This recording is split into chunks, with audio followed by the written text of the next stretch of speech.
Divorced people. What was it that finally made you or your spouse end the marriage?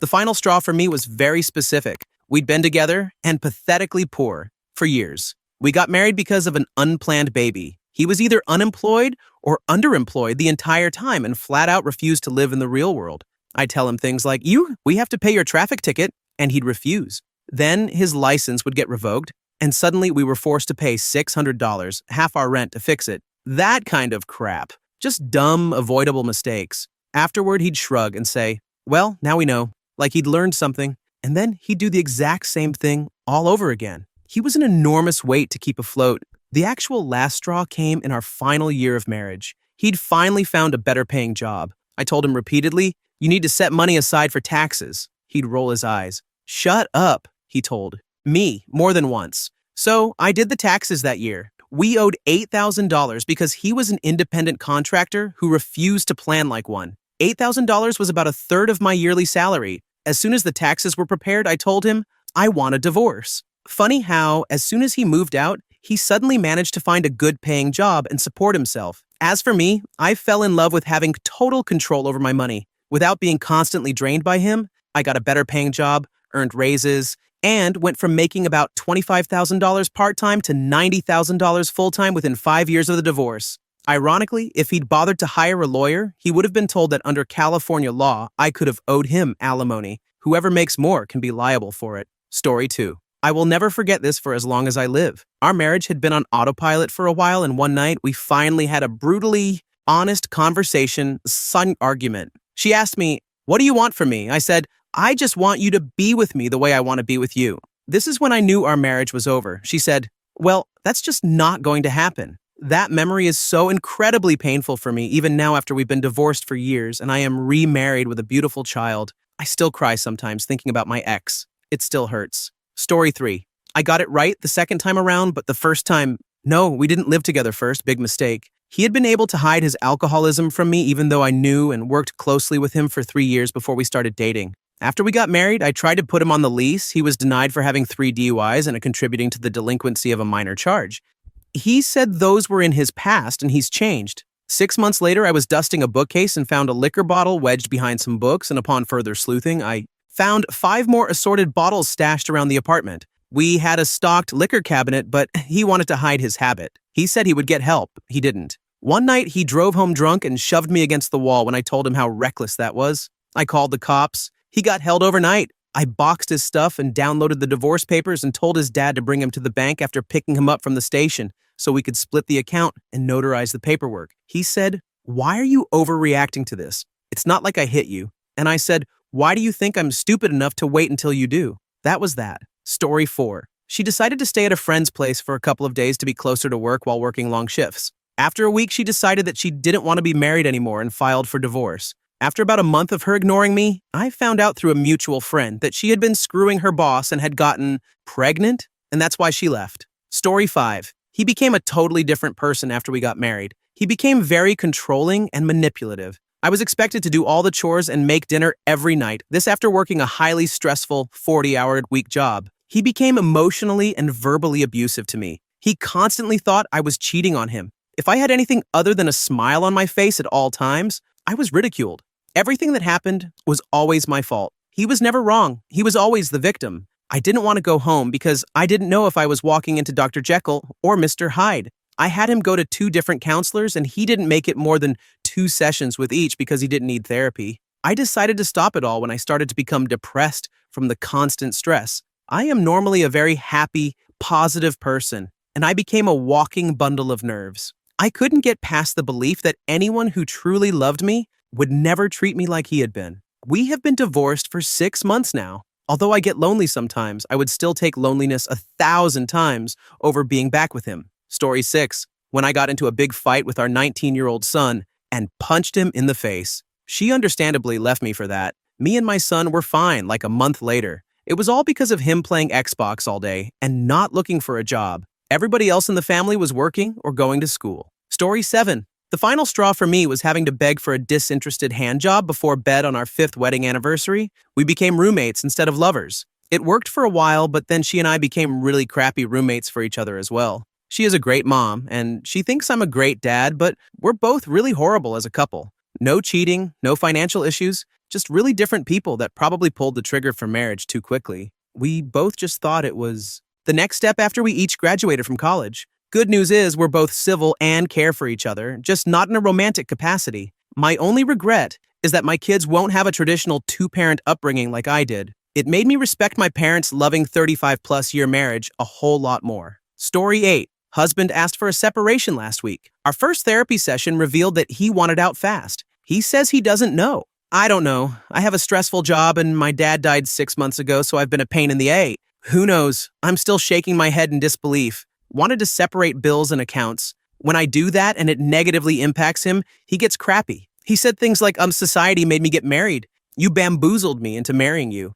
I don't know what I want, but I don't want you. Even if I left you tomorrow, I'd still love you. It's been a fun week. Story 9. It took years for me to finally get to the point where I was done. The last straw was the night he drunkenly screamed at me for hours, at least 5 hours. Then he blared crappy music for another hour or so before finally passing out. He'd done it several times in the past, but that time, it broke me. I spent most of the next day crying, that gut-wrenching, mournful type of crying. I had a job and moved out 6 months later. It's been 4 years. I don't regret a minute. Story 10. We got married way too quickly. It was Vegas where she was from. Came back to NY where I worked, and she did nothing at all. She left around Xmas to see family in Vegas and came back like 3 weeks later. Then, a month later, just after she interviewed for a job, she told me she was leaving again to go to Virginia to help her worthless aunt move back to Vegas. She gets there and blows up 500 in 2 days, then calls me to ask for money to put gas in her aunt's car.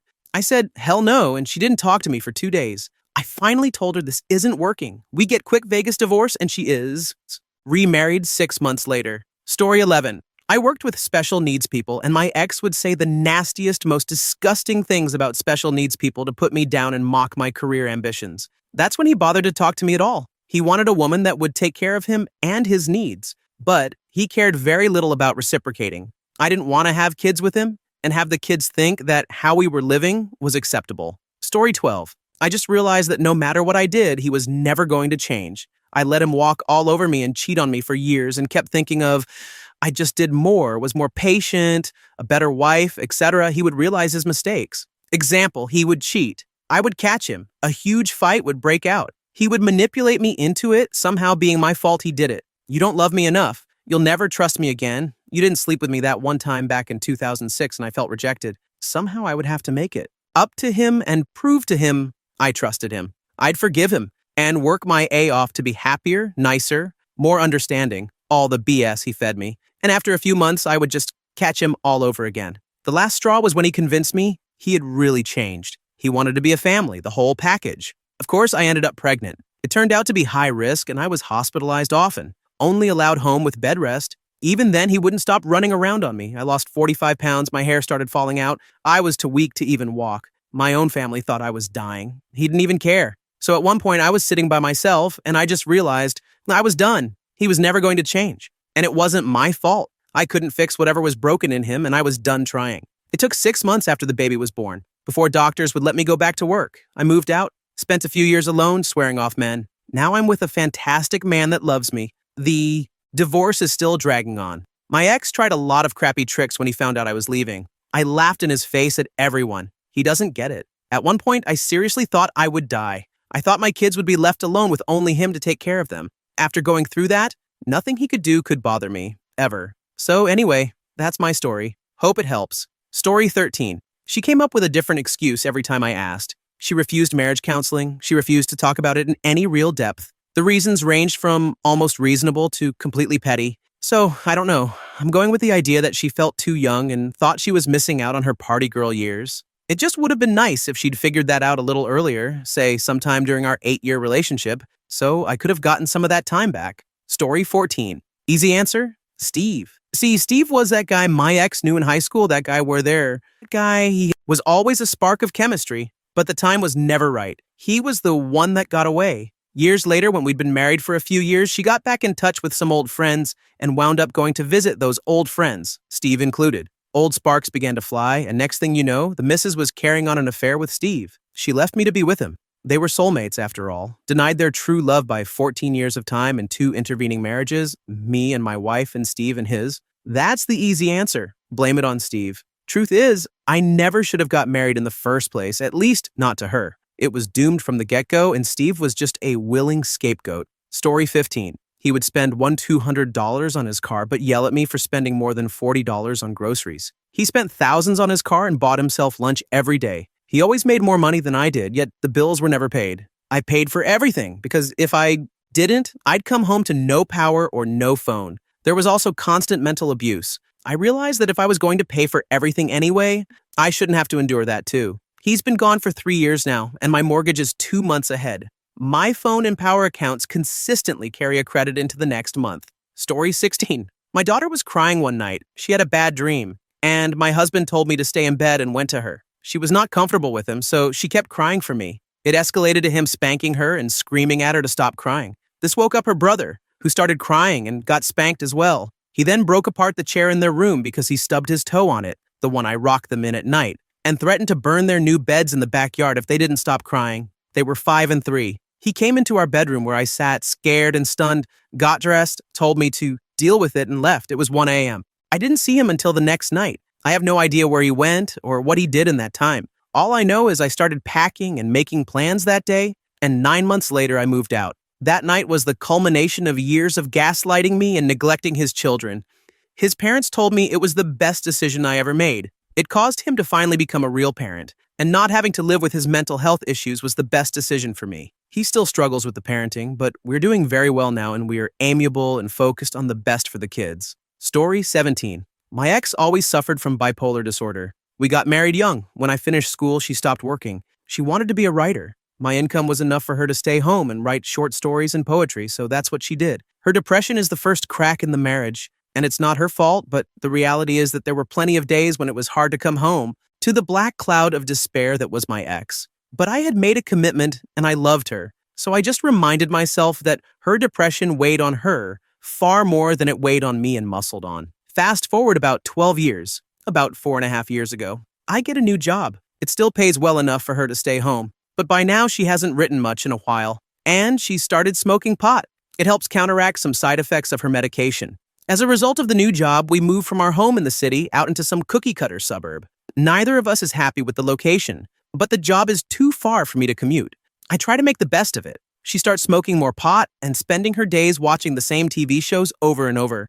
I swear she's probably seen every episode of Buffy and every episode of Stargate, SG-1, at least 20 times. So living in suburban hell was crack number 2. And the increasing amount of time she spent stoned was, quite frankly, crack number 3. 2.5 years ago, I got a new boss who was, and probably still is, though I haven't seen her in a year and a half, the queen bish a-hole of the world. Working for her made my life miserable.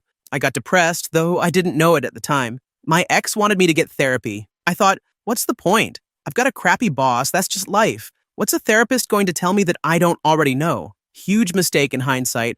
I eventually did get therapy and learned a lot about perspective and being able to let BS work stuff go that would have helped me back then. Oh well, in any event, my depression was crack number 3. At the same time, I got my new boss, the incident happened, and if any one thing caused the divorce, it was the incident. The incident, my ex's best friend of 25 years, best friend to the point that they call each other sisters, lives in another city. One night at around 1 a.m., about a year before the end of the marriage, I'm across the country on a business trip and my ex and her best friend are chatting on Facebook. The best friend is something of a narcissistic sociopath, and so when my ex did something to piss off her friend, the friend decided to call our local police and claim my ex was going to hurt herself. The police showed up, and while my ex was not trying to do anything to hurt herself, they decided to drag her off to the hospital. And I do mean drag. My ex didn't want to go, and they physically dragged her out of the house, leaving bruises and scrapes. Now, my ex's biggest fear was always involuntary commitment, so this was like her nightmare come to life. Long story short, they release my ex first thing in the morning when the psychiatrist on call shows up and concludes she's not depressed, but the damage is done. My ex has PTSD. I'm even deeper into my own depression because of secondary PTSD, and we're on a collision course for divorce. The rest plays out about like you'd expect. I shut down emotionally. She starts spending all her time on Facebook, reconnecting with old boyfriends. We try to make it work for a year. by which I mean we ignore her problem and pretend it's not falling apart for a year. And then she decides to leave me to go live in the little town across the country where her high school boyfriend lives. That was last March, 18 months ago, give or take. Until July, I was hoping for reconciliation. I put in a lot of work on beating my depression, and by September, I was in a good and healthy place, and actually quite thankful to be out of that marriage. I never would have left on my own, but she did me a huge favor. Meanwhile, her high school boyfriend wanted nothing to do with her, and from what I can tell, she's not done a damn thing to improve her life. To the contrary, last month she moved across the country to live with the psycho friend Charm's sister, who falsely called to have her committed. Go figure. I only ever hear from her when she's got some problem in her life that, in her fevered imagination, is my fault. Example, she took one of the cars when she left. Back in June, the registration expired, and somehow it was my responsibility to register her car for her, even though she was now living in a completely different state from where we had lived together. I got several angry emails and threats to file motions with the court. Now I'm just waiting for the divorce to be final. It's been dragging out for reasons I really can't comprehend. I've moved on with my life in every way but legally, and I'm long since ready to be officially divorced. BDW, to the extent you're asking this because you're contemplating divorce, I highly recommend counseling, both individual and marital. And the people over at r.divorce are super friendly and supportive. Story 18. It wasn't the cheating 3 years after our wedding, or even the $60K in debt she racked up. The final straw for me was when she put our older daughter's head through drywall during a manic rage. I carried my older daughter, 4 days short of 4 years old, on my shoulder with one arm while pushing the little one, then 6 months old, in a stroller, and in that 3 blocks, vowed to myself it was over. And it was. Story 19. I'm active duty. My ex-husband was, and still is, a civilian. Years ago, I went overseas for a 15-month remote tour while he stayed stateside with our 10-month-old baby. When I called to tell him I'd been approved to come home for a 2-week mid-tour visit, he said, "I need to call the utility company and have the gas turned back on so you can take a hot shower when you get home." I paused. "Wait," I asked. "You don't have hot water? Why?" "It's expensive," he said. Keep in mind, by then, our baby was about a year and a half old, and it was winter in the Midwest. "How does baby take baths?" I asked. "I just run the water and let it come up to room temperature, so," he replied. Our heat was gas. Our hot water was gas. Our stove was gas. My child had been living in a cold house, eating cold food and taking room temperature baths. He had a decent paying job. I paid the rent and daycare directly, and we shared a joint bank account. There was no reason my kid should have gone without. When I landed stateside, I went straight to the house to get my child. My ex attacked me. I grabbed my kid, ran, and went straight to a lawyer to file for divorce. Later, I found out he'd been arrested for possession with his girlfriend a couple weeks before my visit. I still don't know where my child was at the time. The police report made no mention of a baby in the car. I spent my 2 weeks home sleeping on my mom's couch. When I had to leave again, my kid had to go back to my ex's house. I finally got full custody after his neighbors found my 4-year-old outside in the middle of the night, crying and trying to find his dad. My ex had left him home alone. The neighbors called the police, and I was granted an emergency custody order. Story 20. I got married at 19, was divorced 2 days after my 22nd birthday. He had cheated on me twice and blamed it on weight gain and me not having a job. I had gained about 10 pounds and we lived in a very small town where I couldn't find a job, despite all of my efforts. So we moved back to my hometown. He found a job. I found a job. But by then we were so broken, he just woke up one day, called me while I was at work, and told me he was leaving me. Day after Valentine's Day. Story 21. She left me for her manager 1st of May. She slept with him sometime in late April. My state has a mandatory separation period, so November will be when the divorce can be finalized. Just found out recently she's 10 weeks pregnant with his kid. She's always had bipolar disorder, but I thought we had finally found a therapist who had a good mix of drugs and counseling. We married sort of young when I was 21 and she was 22. I think what finally drove her to another man was that we had an argument in February about having kids. She basically said that if we hadn't had any by the time she was 30, we'll turn 28 in December, that she wasn't going to try to have any. The argument stemmed from the fact that one of our friends, who was in med school, got pregnant, and I was still making us wait until she had paid off her prodigious debt that I wasn't aware of before the marriage. We sat down and laid out a financial plan to put us in a place to start having kids next year, but I guess that wasn't soon enough for her. Story 22.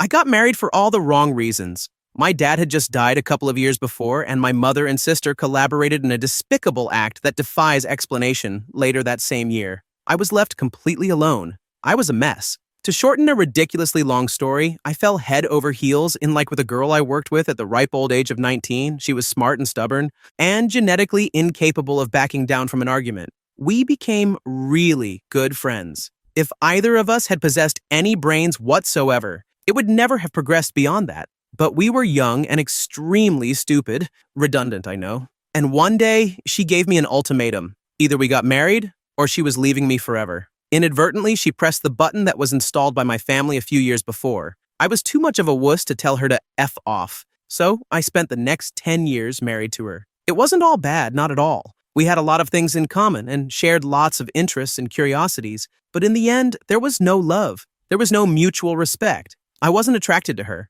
I'd be willing to bet that during the final 3 years of our marriage, we didn't do it more than 10 times. I was unable to give her what she wanted from the relationship. I didn't want children. I disliked most of her family, with the notable exception of her youngest brother, whom she found generally irritating, and towards the end, I was drinking a lot. I never got into trouble with the law or with my job, but I would come home every day, put on headphones, and get snot-slinging drunk. She was unhappy with the amount of money I made as a computer technician, while she was raking in money hand over fist in her real estate job during the bubble just before the collapse. She derided me for not pulling my weight, and when I got laid off, it became even worse. She made her parents a bigger part of our life. I got lots of lectures from her parents. Side note, her dad was notorious for leaving the bathroom door open while he took a dump. Eventually, we both started cheating on each other. She was always the smarter half of a pair of idiots, so she eventually filed for divorce. I was so retarded that I probably would have stayed unhappily married, drunk, broke, and cheating forever. She did me a huge favor by filing for divorce, even though the particulars screwed us both much harder than she intended the divorce to entail. The divorce was 8 years ago, and I have to admit that while it sucked, getting divorced was one of the best things that has ever happened to me. Story 23. She had psychiatric problems that were getting worse. She was in and out of the psych ward. She wasn't outright crazy most of the time. It was mostly just depression dotted with mildly psychotic episodes. Being around her was just really starting to weigh on me since there was nothing I could do. She was gaining weight, and I found her less and less attractive. Eventually, I said some really crappy things, venting because I couldn't talk to her, lest I just make her more depressed on a forum like this, and she found it. Well, that was pretty much it. There was no taking back what I said. Story 24. My wife married me for a visa. The marriage was rushed at her insistence, and the day after we married, she asked for a divorce. She also lied about being on the pill, which explains why she consistently pushed for me to sleep with her. I stayed for another 5 years to care for my son, who was born afterward. During that time, I was continuously abused by her and her son. Eventually, I left and moved overseas. Story 25. I was tired of the merry-go-round that became our relationship. He would lie about something. The big one was buying a Dodge Viper while we were in the process of getting our home repaired. Then, he would promise to change or not lie again. Things would change for a short time, and then he would lie again. We were living in spectate states due to him being in the Navy. He could not handle the distance and would sabotage our relationship. He refused to partake in the divorce, which ended up requiring me subpoena the government to get his records. And to this day, he refuses to talk to his family or acknowledge anything has happened. It has been 3 years. Story 26. Came home early one day to see an unfamiliar truck in the driveway. I drove around the corner and texted her, "I'm on my way home." She responded she was at the beach with some female friends. Sure enough, I see her and some dude hop in the truck and take off. I brought it up with her later, and she said he was just a friend and didn't want me to think she was cheating. However, I later found her second phone hidden away with a bunch of dirty texts to about 7 other guys. We were only married for 3 months. Frigging or. Story 27. Married 18 years, no kids, no drug, alcohol abuse, cheating issues. We both gained weight as the years progressed, but never obese. She completely and totally lost interest in physical intimacy, which started gradually around year 10. About a year before our divorce, I mentioned that it was like 6 months since we previously had been engaged physically. She told me I was a disgusting pervert. She also told me that she was not attracted to me anymore. That friggin' killed me. From the day I met her until the day I left her, I thought, she was the most beautiful woman I had ever met. I wanted her every day. It's been 7 years since our divorce.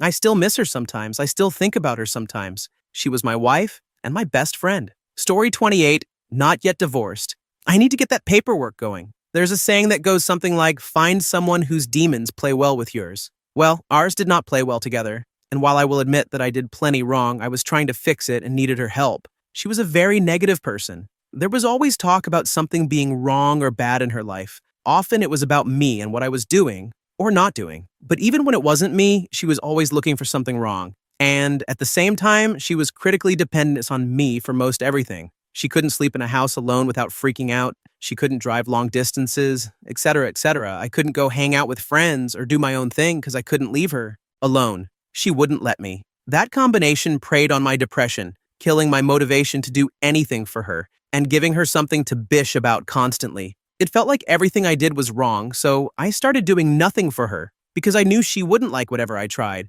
If I was going to be wrong, I decided it was easier to just earn it by doing nothing. Thing also had to be done her way, and if they weren't, then it was a sign that I didn't love her. Never mind that my opinion was always wrong too. Every day was like walking on eggshells. I always wondered what her next outburst was going to be. It was when I finally heard some of my family's same opinions that I realized I didn't have to be with her. Our final fight was about the laundry and how me not folding it right and not remembering which drawer was the right one meant that I didn't love her and that I didn't have any brains. I was so tired of her lashing out at me when things weren't perfect that I just gathered some clothes, called my mother to come get me. My car at the time was her grandma's old car, so I felt like I should not use it and incite another battle, and had our final argument outside the house we were renting. The one thing that stuck with me about that conversation was on the topic of marriage counseling. Before we got married, our officiant offered us counseling, and while I said yes, she said no. When I asked her about it, she said it was because she didn't think I was going to participate,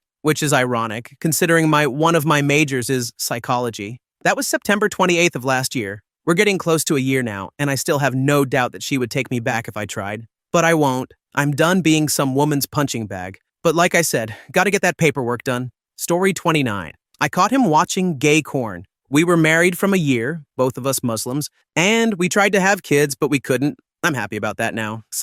Had an arranged marriage. I would say we were happy together, but he wasn't living his real self. He kept denying he was gay, mostly due to culture stigmas. We divorced 5 years ago. I got married again 2 years later and have 2 beautiful kids now. We lost touch after the divorce, but I was curious and looked for him in social media. I think he met someone he travels with him everywhere. Maybe they're just friends, but I don't think so. I'm happy for him. Story 30. My first marriage ended when I found out she wasn't going to work but shopping and sleeping with a cop. I went to her work one day to surprise her, and nobody heard of her. I called her cell and she said she was with a customer and don't bother her at work. I addressed the issue when she got home, and she got upset as she can't trust a person who goes out of his way to spy on her. I left for work the next day and returned home to find her stuff gone, and she had moved out. Oh, the joint bank account was cleaned out. Was 2. As the days passed, I found out we were in massive debt. She took out loans from our joint account and had credit card debt too. Being married in a joint property state didn't help either. Weeks later, I come home to an eviction notice as she was behind on rent, despite going as far to fool me with fake receipts. Add in the local police harassing me too, numerous driving infractions which led to me walking versus driving. Oh, and seeing her on a ride-along too. I moved out of the state and filed for divorce. She never responded to the court summons, so the divorce was filed under abandonment. I filed for bankruptcy and learned to take care of my own finances at all times. Story 31. I was young and very naive. I met a girl who was a single mom, and for some dumb reason, I thought I could play the part of the hero. I married her, bought us cars and a house, and raised her little girl as if she was my own. What I didn't realize was how hard it would be and that my wife had a lot of baggage. It wasn't as if she was just some innocent woman who got knocked up by the wrong dude. There was a reason she was a single mom. After a few years, I discovered she was having an affair with a much younger man. Even though our relationship had been on the rocks for a while, I still tried to win her love back for those first few weeks after my discovery. It's very easy to assume that if you found yourself in that situation, that you would head straight for the door, but reality is always something much different than you imagine it. Eventually, after weeks of being strung along while she was out running around with her boy toy and I was left at home watching her kid, I decided to get out of town. I headed to Los Angeles where a couple good friends were trying to make a name for themselves. I spent a couple weeks clearing my head out west with my friends. They weren't successful by any means, but they were living on their own terms. One of my friends told me that their door was always open for me if I wanted to come out their way. I went home, filed for divorce the next day, took her car back and sold it along with the house, and the day after the judge granted the divorce, I was driving out to LA with all my belongings stuffed in the back seat. That was 15 years ago. Since then, I have remarried to an amazing woman, have 2 beautiful children of my own, and am still a resident of Los Angeles. Looking back, as much pain and BS I went through, it was all totally worth it. I am 100 times a better man now, having lived through that experience. Story 32. We never stopped loving each other, but she could never communicate what she really wanted, and then she spent about a year completely hiding her feelings, while putting all of the responsibility on me to fix everything, without making me aware. When we were breaking up, she finally let me know what she really wanted, and what she had meant to say but couldn't. But by then, she was too committed in her own mind to splitting up. The worst was that she manipulated me into doing things for her before she told me she was leaving. Story 33. We'd been married for 4 years and had a son who will be 2 this September. After he was born, she started getting back in shape, going to the gym every day. After a few months, the results really showed. In December, she signed up for a new gym. By February, I had moved out. She worked from about 8:30 in the morning until 4 in the afternoon. She'd come home for maybe 45 minutes to see me and our son, then head back out to the gym for 2 hours, sometimes longer. I worked nights, so between my schedule and her gym time, we barely saw each other at all. Eventually, she told me she had fallen in love with her new gym trainer. She started spending a ton of time with him, going to the park, bringing her older son, she had a child before us, to the gym so he could learn kickboxing. She even lied to our babysitter and didn't come home when she was supposed to. She ditched her grandmother who had come over for dinner. She ditched her son, all so she could hang out with this guy. That was the last straw. We have one more mediation appointment before the divorce papers can be filed. I tried everything I could to keep the marriage together. She didn't want counseling. She didn't want to work on it. I went to therapy. I tried changing myself. I changed my work shifts. I took days off just to spend time with her. In the end, she just didn't want to be with me. So, this is why we're getting a divorce. And somehow, under California law, I'm the bad guy. The one who has to pay and ends up with 35% custody. Stupid state. Story 34. My drinking. I'll save the excuses for another day, but at the end of it all, depression and alcohol, classic chicken and egg, ended my marriage. She started seeing a therapist because, as she put it, "You're driving me insane." The therapist suggested she give me an ultimatum. If I drank again, I would have to move out until I'd been sober for 3 months. At the time, we had a 2-year-old and a 4-year-old. The alcoholism had been going on for about 3 years. I drank again because I'm an alcoholic. So I moved out, and that was basically it. I had a few rough months, then joined AA and checked myself into a 7-week rehab program. While I was in rehab, she started seeing someone else. By the time I entered treatment, we had already come to terms with the fact that the marriage was over and that she could never go back to the way things used to be. We sold the house, paid off our debts, and she used the remaining money to buy a place for herself and the kids. Sobriety brought some sanity with it. I started becoming an active parent again. It began with taekwondo twice a week for my older son after daycare. Then came building trust, slowly, which led to overnights, weekends, helping with homework, and actually being a father. Because we'd already dealt with our assets and mutual respect had grown back in, we decided to file for divorce ourselves at the courthouse. I live in Canada, so that was an option.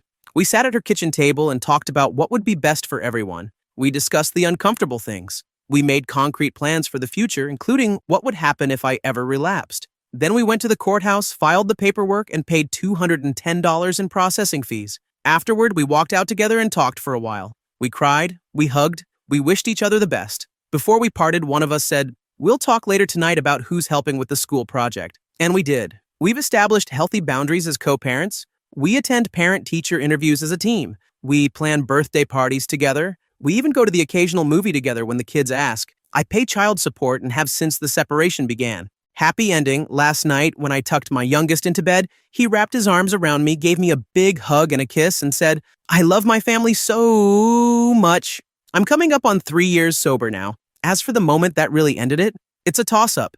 Either finding out she'd run off to spend a week with a guy she met online, under the guise of staying with a friend, while telling me it would help our marriage, or her laying out a pile of pills the week after that and trying to talk me into offing myself. Hard to say which one did it. Story 35. He made 3 times what I did, but could never explain why none of the bills were paid. I got a second job to try to cover them, and that just made him spend more money and even less bills were paid. When I expressed that I could absolutely not do this anymore after a year, he told me that he had no intent on doing anything different. This was how life was going to be, and my choices were to either get on the train with him or don't.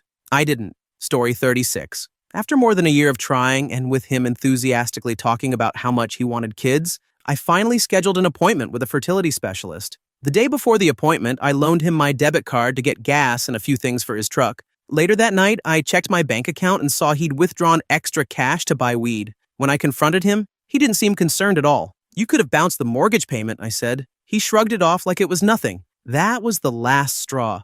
I was the only one with a paying job, and his marijuana use was escalating. He talked constantly about wanting a marriage and kids, but he wasn't making any sacrifices or making any real changes. He wasn't even pulling his weight around the house anymore. Instead, he poured his energy into his dysfunctional relationship with his mother, leaving whatever we had to fend for itself. I'm willing to work hard in a relationship, but it's not compromise if I'm the only one doing the changing. Story 37. She cheated on me from the beginning of our relationship. She cheated on me after we had our son. She cheated on me when we finally got married. She cheated on the guy she was cheating on me with. I finally filed for divorce after years of stupidity. Best goddamn decision of my life. Marriage is cheap. Divorce is expensive. Everyone needs to really consider this before popping the question. Story 38. We had been having trouble for some time. She was very controlling and critical, which caused many arguments. I had developed depression, which I believe was exacerbated, if not caused by, our relationship. Honestly, I wanted to leave, but I felt I had to stay for the kids.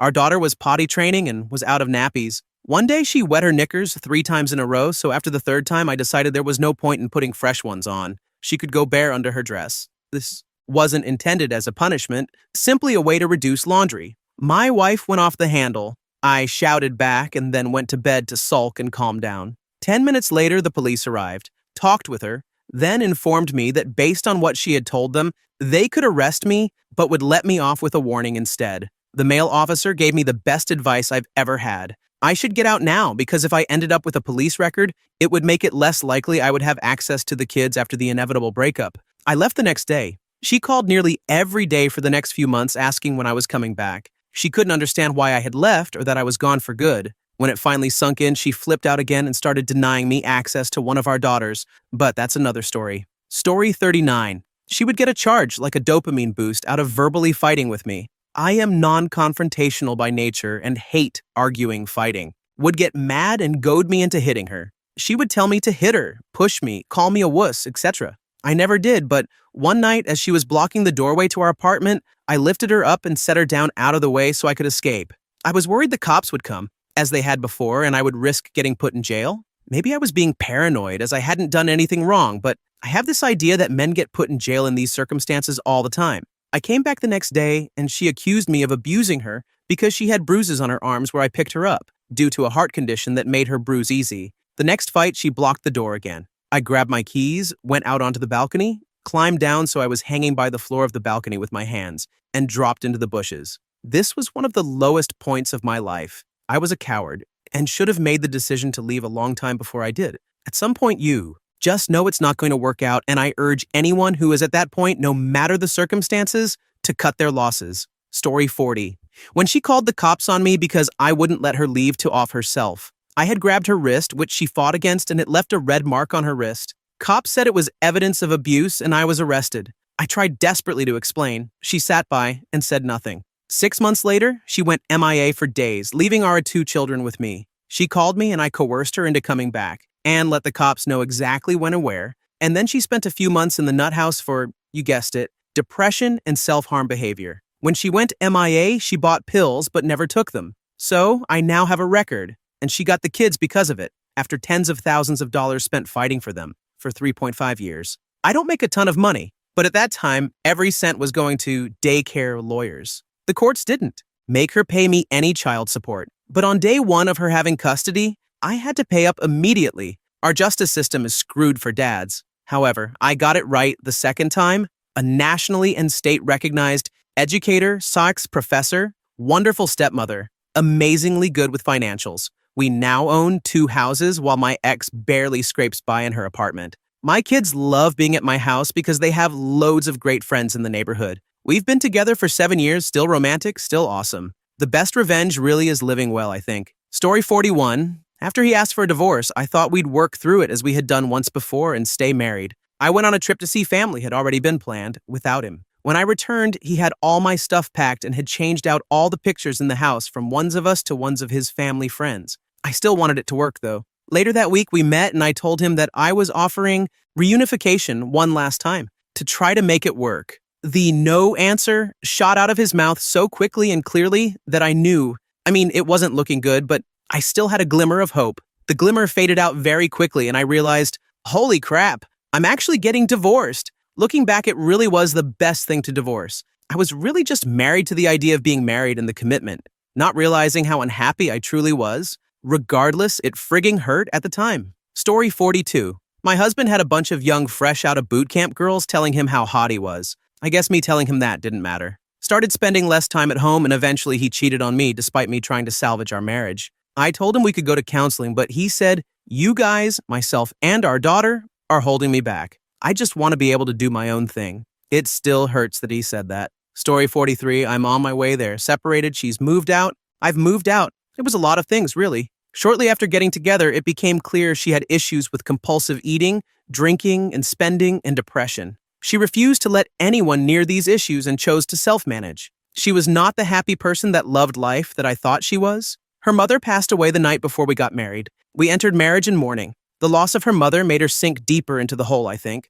Our lives eventually became about her inability to control her food or alcohol intake, and soon a problem with being compulsive turned into a real addiction. I watched as she went through addiction to food, alcohol, and financial infidelity as I worked my bum off making a career. This continued for years through having a child and other life events. One day I pleaded with her that she must make an effort to change or I must end the marriage. Our struggles had changed us both so much. I had become short-tempered and quick. To anger, she bore the same marks. We grew to resent one another. Neither of us could communicate our needs to one another any longer. She didn't change after my ultimatum, not right away. We had a bad fight months later, and our first true separation. She fled to Houston to give us some space. We thought we wanted things to work, made commitments to make it work. She came back a month later. She started making real progress, and finally trusted me to help her through the compulsive eating and drinking. Something felt wrong to me, though, through all of this. I wasn't completely there. It was like I was kind of watching this all happen. A woman I worked with expressed interest in me one day, kind of out of the blue. When I realized that interest was more than a crush, I woke up. I realized that I wasn't happy right away. Spent time figuring out how I felt, why I felt that way, etc. Realized that despite my wife's change, that making me wait for it for 7 years had really changed me. I no longer knew what a good relationship was like, what good push and pull was like, what it meant to be vulnerable with a person, to trust them with that. I didn't know how to be a spouse anymore. I just knew how to be a caretaker. I didn't know who I was anymore, who she was. I was scared to watch her try and fail again. I was scared that all of my eggs were in the last basket and that I'd be patient through more of her failure to mature and be healthy and to be a good role model for our daughter. I was afraid we were not the right people for each other. I told her I wanted a divorce. She found a job and moved out a couple of months later. It's fairly amicable. She's hurt over the rejection, of course. She understands why I initiated the divorce, why I needed out of the relationship, however. It's taken time, but someday forgiveness will be there on both of our accounts. Story 44. We were at his mother's house and he was fussing at me to sit up straight on the couch. I had my legs curled under me and was leaning against the arm. I was taking up about half the couch, I will give him that, but no one was out of a place to sit because of it. This is a place we went daily. It was literally a second home. His mother was in PJs, so it wasn't like I was being rude. Anyway, he fussed and fussed, called me a slob and lazy in front of his mom. So I sat up just to get him to stop. He comes over to the couch, lays down, and props his feet up on me, so I got up and sat on the floor. At this point, his mom says, "I wouldn't put up with that crap. One day she's gonna leave, and this will be why." And his response was, "She's stupid, but I don't think she is stupid enough to leave." So we got home. I told him to pack his crap and go. He was right. I wasn't stupid enough to leave him, but I was smart enough to get myself out of being stuck with a D-head. Story 45. Wife fell in love with her career. I felt alone even in her presence. I thought we would be a family with our 2 kids and all. When I told her as such, she told me to get a hobby. Years passed, I ended up having an affair. Tore me up, so I admitted everything. In telling truth, I also heard an honest assessment of the reality that was. She never deserved what I did, but in a completely different way, neither did I. We both moved on and now have a functioning parental dynamic in place. Story 46. We had been together for 13 years, 3 of them married. Our physical intimacy was nearly non-existent, although we had a good relationship, but there was no passion at all. By mid-2013, I moved out of my country, and we decided I was going first, and then she would go when I had settled down. At that point in time, none of us were aware of the fact that our relationship was nearly dead. I spent a few months overseas, I met a lot of people, did a lot of stuff, and all of a sudden, a beautiful girl appeared. We didn't do anything, but I just fell in love like a kid when that happened the first time for me in 13 years, I started to think that something was happening in my relationship. And after a week of thinking and rethinking, I decided to call it quits with my wife. I honestly thought that I should quit before cheating on her, something I never did in 13 years of relationship. Funny enough, the day after I got divorced, I completely lost interest in that girl I initially fell in love with. I guess she was the trigger to end my relationship, but at the end of the day, I didn't really was in love with her. Story 47, together 5 years and married for a little over a year. I realized she never gave the effort I did. Everything that went wrong was my fault, whether it had any foundation or not. She was super manipulative, so she twisted me into believing her. Things had to be her way, including me. She tried to change so many aspects of me that it resulted in me being angry and depressed constantly. When she had a fit and left to stay at her aunt and uncle's to make a point to me, my best friend started talking to me and told me about how it looked from his perspective. That's when I saw a therapist who basically in about 3 sessions told me, I need to get the hell out. So I did. Story 48. She cheated on me. I begged her to stay. We did counseling, and we limped along for another year or so before she finally had the courage to ask for a divorce. It broke me, but I'll never be able to thank her enough for ending it. Breaking me was the only way I could ever rebuild myself. Now I'm engaged to be married next spring, and I'll never tolerate someone cheating on me again. Lessons learned the hard way for sure, but learned nonetheless. Story 49. She decided to stop taking her psych meds. She went off the deep end after that, and I just refused to deal with it anymore. She had been sane again for an all too brief instant. It was like she was when we first met. She was stable, capable of being alone, taking care of herself, and acting like an adult instead of a needy child. In the end, she didn't want to be a stable, responsible adult. I ended things and moved out. It was a 5-year relationship total. The marriage only lasted 2 years. She eventually apologized for the way she treated me.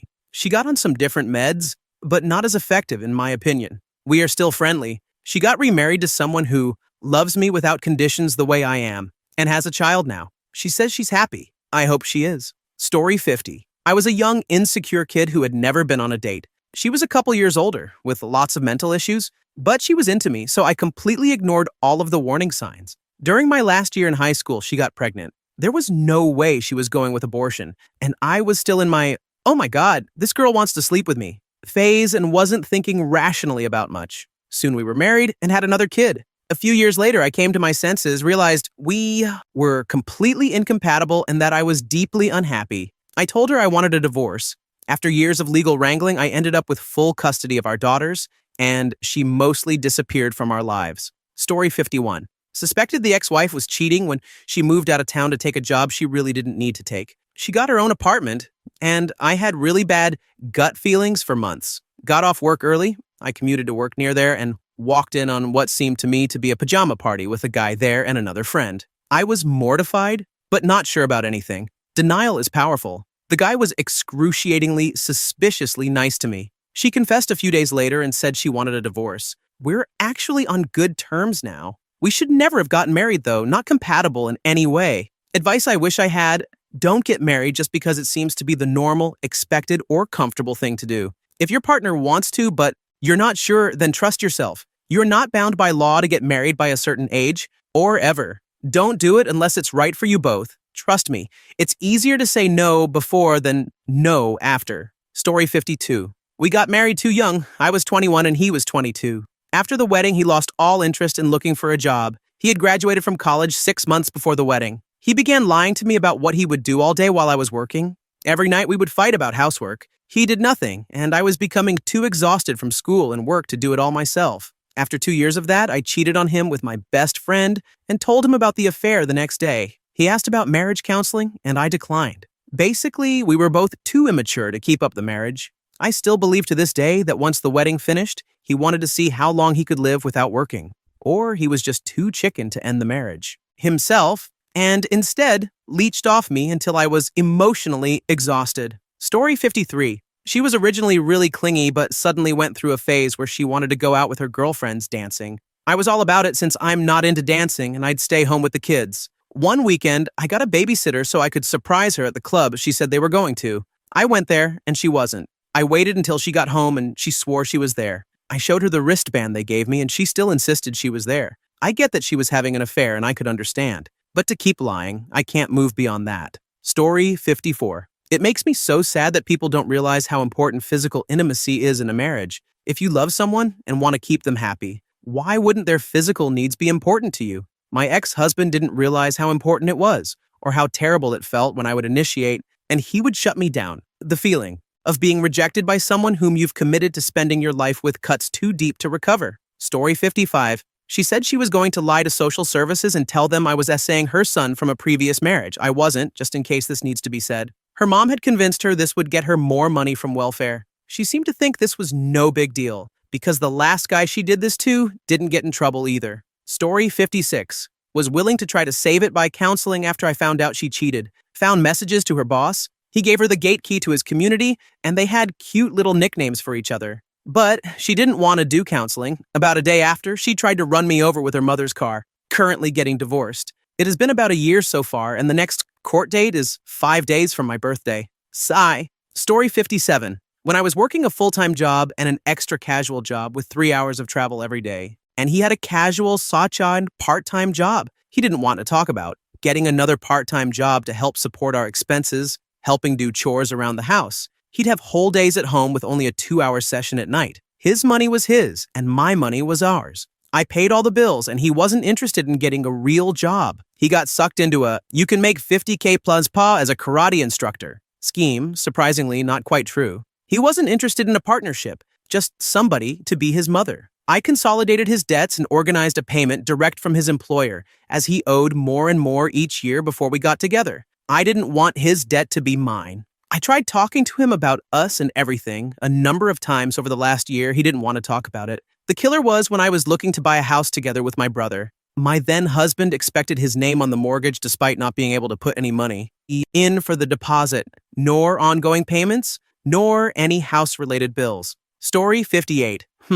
Well, after I was stationed in Virginia, my ex decided he'd rather live with his mommy in Oregon and sleep with his ex-girlfriend behind her husband's back. Maybe that was my fault because I agreed to an open relationship. He also didn't want to help me pay for a car loan he co-signed for. He brought divorce papers for Christmas, and I had no idea it was going to happen. Story 59. He killed my love for him. He was an inveterate liar. I married him believing I was his second wife. I later found out I was his third. That was his first major lie of omission, though hardly the last. According to him, you can't lie by omission, so I apparently had no right to be angry. I'd overhear him on the phone telling other people ridiculous lies that gained him absolutely nothing. No benefit, no advantage, just lies for the sake of lying. He was also a thief. Remember the $600 tax refund? Everyone got under Bush. If you were married, it came as a joint check. He said he needed his half immediately. Just sign it, he told me. I'll deposit it and you can get your share later. I signed. He took it to the bank.